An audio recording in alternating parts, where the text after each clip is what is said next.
हो गया, अर्जी लगाने की जरूरत ही नहीं पड़ेगी, आप केवल अपने आप को जान जाओ।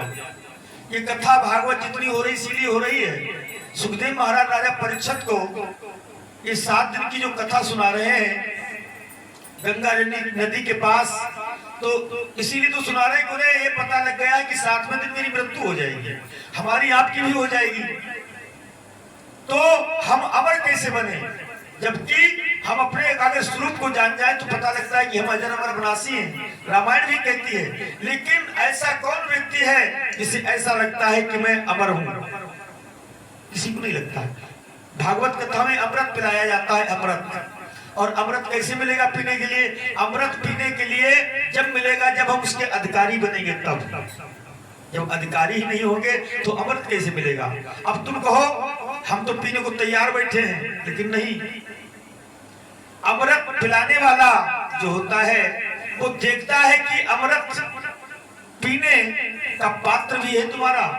अमृत पीने के लिए मन निर्मल होना चाहिए, तो हम पहले अपने अंदर निर्मलता बनाएं, अपनी चंचलता को खत्म करें, अपने हृदय में वो प्यार पैदा करें परमात्मा के प्रति, वो समर्पण पैदा करें। हमारा समर्पण तो संसार में है, परमात्मा की तरफ कहाँ है? इसलिए अब परमात्मा की तरफ अब हम कहेंगे कि नहीं, हम तो भक्ति करते हैं, गुरुमुख हैं, भजन भी करते हैं, ये करते हैं, वो करते हैं, लेकिन अंदर की कोठरिया में झांक करके देख लें, अंदर की कोठरी में झांक करके देख लें कि वास्तविक क्या क्या अंदर भरा हुआ है। ये यहाँ रखना चाहिए, लेकिन इसको उठा करके यहाँ रख लिया है। ये मौका बार बार हाथ नहीं आएगा।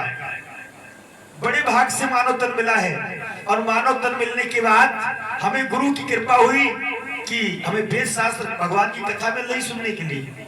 और इस कथा को हम किस लिए सुनते हैं? इसलिए सुनते हैं कि हमें अपना लक्ष्य मिल जाए, मैं अमर हो जाऊं, मुझे अमृत पान करने को मिल जाए। और मैं डंके की चोट पे कहता हूं ये बात, क्योंकि मेरे गुरु जी ने वो दौलत मुझे दी है।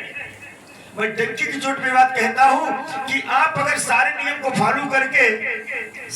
फॉलो करके आप अगर श्रीमद् भागवत महापुराण की कथा को सुने तो निश्चित ही आपको अमृत मिलेगा पीने के लिए। और आप अपने अंदर से खुद ही हुंकार भर के आवाज लगाएंगे कि मैं अमर हूं, मैं पैदा होने वाला मरने वाला नहीं। जैसे कि कुछ प्रेमी लोग जो काफी समय से लगे हुए हैं, जिन्होंने अपने अंदर ये बात उतारी है, तो उनका अंदर से हृदय ये कहता है कि मैं मर नहीं सकता, क्योंकि मैं अजर अमर अविनाशी हूं। जिसने नहीं उतारी अपने हृदय के अंदर, जिन्होंने समर्पण नहीं किया है, जिसने अपने लक्ष्य को परमात्मा की तरफ नहीं मोड़ा है, तो वो तो परेशान होती रहेंगे। एक घर में गुरुजी आते थे, तो वहां सब लोग किसान लोग थे, खेती बाड़ी का काम किया करते थे। तो गुरुजी ने कहा, तुम इतनी मेहनत करते हो, कितनी जमीन है तुम्हारे पास? बोले किसी के पास 4 बीघा है, किसी के पास 5 बीघा है, किसी के पास 1 एकड़, 2 एकड़, 3 एकड़। बोले जमीन यहाँ क्या भाव बिकती है? अरे बोले जमीन तो महाराज बहुत महंगी बिकती है, 30-35 लाख रुपए एकड़ बिकती है, 50 लाख एकड़ बिकती है। अरे गजब! और जमीन भी बढ़िया नहीं है यहाँ की। एक जगह में मुझे पता है, अगर तुम यहाँ की जमीन बेच करके वहां जमीन लो तो इतने रुपए में तो आपको बहुत सारी जमीन मिल जाएगी। सारी बात बताई, लोगों की समझ में आ गई। तो गुरुजी हम यहाँ की जमीन बिकवा दो हमारी, और वही जमीन लेंगे जहाँ सस्ती मिलती है। बोले ठीक, जमीन बेच दी, सारा रुपया गठरी में बांधा और लेकर चल दिए। तो वो जमीन कहाँ थी? पहाड़ के किनारे किनारे, एक तरफ पहाड़ था, जंगल था, और इस तरफ पहाड़ था, और इससे पहाड़ से लगी हुई जमीन थी, पहाड़ से लगी हुई जमीन थी। उस गांव में पहुंचे, भैया जमीन कौन कौन बेचेगा और क्या भाव बेचोगे? तो वो लोग कहने लगे, जमीन का भाव मत पूछो, जितना तुम्हारे पास रुपया हो वो हमको दे दो, और जमीन तुम सुबह से लेकर शाम तक जितनी नाप सको, पहाड़ के किनारे किनारे जितनी जमीन नाप सको, लेकिन जहां से नापो दिन निकले और नापना शुरू कर दो, और दिन छिपे तो लौट करके वहीं पे आ जाना, उतनी जमीन तुम्हारी हो जाएगी। मतलब समझने बढ़िया तरीके से कि जैसे दिन निकले तुम चलते हुए चले जाना, और जहां से वापिस हो वहां पर एक निशान लगा के आना, एक फूटा ठोक करके आना, और लौट करके आप यहाँ पे आ जाओगे तो वो सारी जमीन तुम्हारी हो जाएगी। अगर दिन छपने से पहले नहीं आ पाए तो सारी जमीन हाथ से चली जाएगी। ये शर्त थी। बोले ठीक। सारा रुपया पोटली में बांधा था वो दे दिया गांव वालों, और रात में विचार करते रहे। एक दिन की मेहनत है, इतनी नापेंगे कि फिर बैठ करके ऐश करेंगे पूरी जीवन। हुआ क्या भक्तों, रूखे टिक्कर सीखे, खाना थोड़ा बांध लिया। बोले ऐसा खाना बांधे ताकि चलते चलते खा ले, बैठ के ना खाना पड़े, क्योंकि बैठ के खाएंगे तो उतना टाइम कम हो जाएगा। जितनी देर में खाना खाएंगे उतने 2-4 एकड़ नाप सकते हैं, इसलिए खाना भी ऐसा बांध लिया कि चलते चलते खा लेंगे। दिन निकला और जमीन को नापना शुरू कर दिया। भागते चले जा रहे हैं, पहाड़ के किनारे किनारे भागते चले जा रहे हैं। 12 बजे तक भागे। बोले अब वापस लौटना चाहिए, कि दिन छिपने तक वहां पर पहुंचना चाहिए, नहीं तो सारी जमीन हाथ से निकल जाएगी।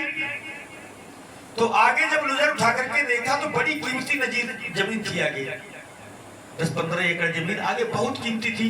बोले ये तो जमीन बड़ी प्लेन है, बड़ी उपजाऊ जमीन है, ना हो तो इतनी थोड़ी जमीन और नाप लें। और बढ़ गया आगे, अब बज गया एक बज गया। अब सोचा वापस होना चाहिए, लेकिन नजर उठा करके देखा तो सामने जमीन सोने जैसी जमीन थी। बोले इतनी और नाप लें, उतनी और नापी, नापते नापते 2 बज गए। और जब वापस लौटे तो सोचे जल्दी लौट के जाए, दिन छिपने तक पहुंच जाए। तो आते आते दिन को देखे कि सूर्य भी छिपने वाला है, और भागते चले जा रहे हैं। भूख भी लगी है, खाना खाने की फुर्सत नहीं है, और भागते चले जा रहे हैं। कहीं रास्ते में देर लग गई तो जमीन नाप नहीं पाएंगे, वहां तक पहुंच नहीं पाएंगे। अब तो पेट में दर्द होने लगा, सोच रहे अगर रुक जाएंगे तो फिर दिन छिपने तक वहां पहुंच नहीं पाएंगे। इसलिए भागते बिल्कुल दिन छिपने वाला था, लेकिन मुकाम भी आ चुका था, थोड़ी दूर पर था, करीब 20 कदम पर था, और दिन छिपने वाला था। आधा सूर्य डूब गया था, और पेट में दर्द भी बहुत जोर का हो रहा था। लेकिन भागते जैसी वहां तक पहुंचे तो दिन छिप गया।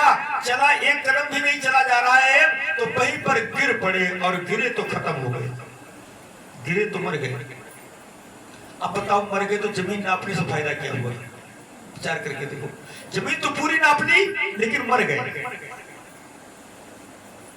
तो भी संतों ने कहा है, अरब खरब लो संपदा, उदय अस्त लो राज, और तुलसी जब निज मरण है तो आवे वो के ही काज। इस संसार की कोई दौलत तुम्हारे काम आने वाली नहीं है, सब यही की यही छूट जाएगी।